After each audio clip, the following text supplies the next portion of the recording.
Halo sobat, teman-teman sekalian. Terima kasih telah hadir dan mengikuti channel ini. Buat teman-teman yang belum subscribe video ini, tolong bantu subscribe ya guys, supaya kalian terus mendapatkan notifikasi atau informasi dari video-video dari saya seterusnya. Dan subscribe dengan cara berikut ini guys.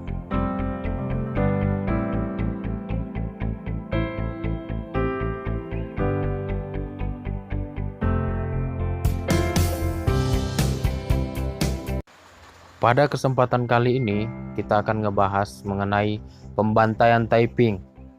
Oke guys, mari kita saksikan videonya. 1, 2, 3, come on!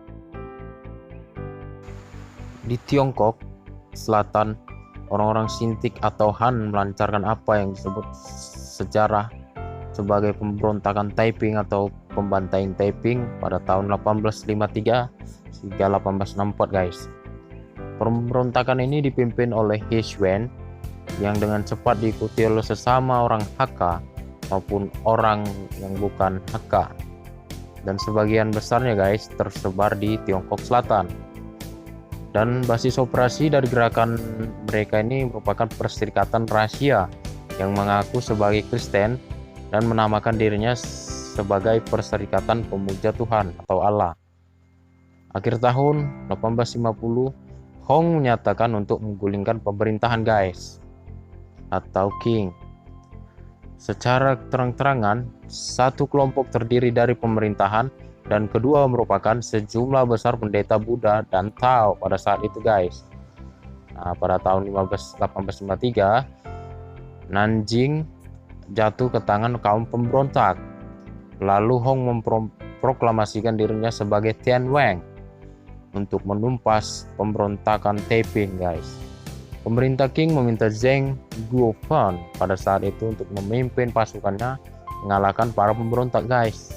Dan mereka pun mendapat bantuan yang tidak disangka-sangka dari negara-negara barat yang mempunyai kepentingan mempertahankan Qing atau pemerintahan. Hal ini disebabkan karena para pedagang barat mendapatkan keuntungan besar dari perdagangan candu melalui cara kerjasama dengan pejabat Qing yang korup. Dan hingga pada 1864, Zheng Guofan berhasil merebut Nanjing, ibu kota Taiping Timur. Kemudian Zheng menuju ke Beijing guys, ibu kota Qing, dan Zheng melaporkan kemenangannya kepada Ibu Suri Cixi atas nama Kaisar Tongzhi yang masih sangat kecil.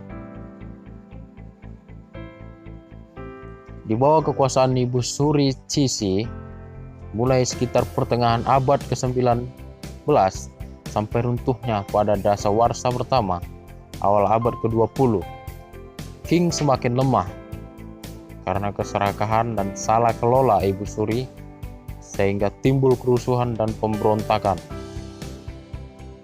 yang disebabkan karena keserakahan akan kemewahan gaya hidup Ibu Suri, bahkan otokratik melalui caranya mengangkat kaisar-kaisar yang masih kecil.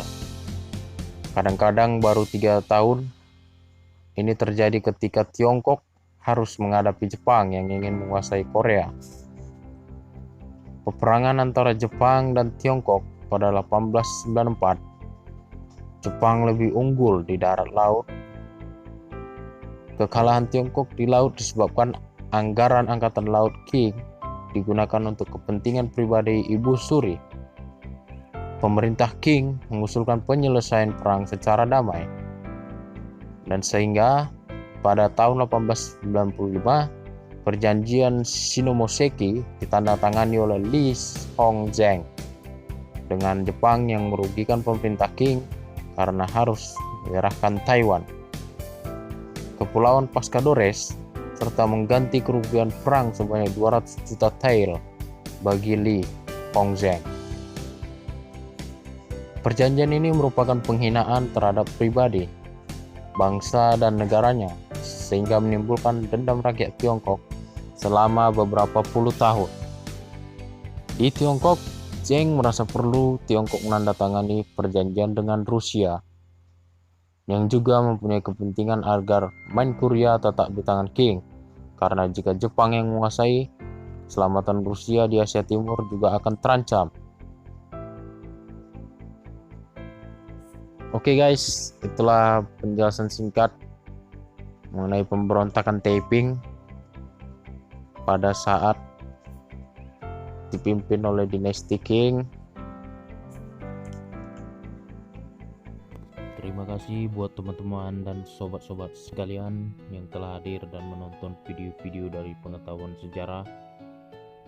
Bila ada kekurangan dan kesalahan dari video-video ini, saya mohon harap dimaafkan. Oke guys, jangan lupa kembali untuk like dan subscribe.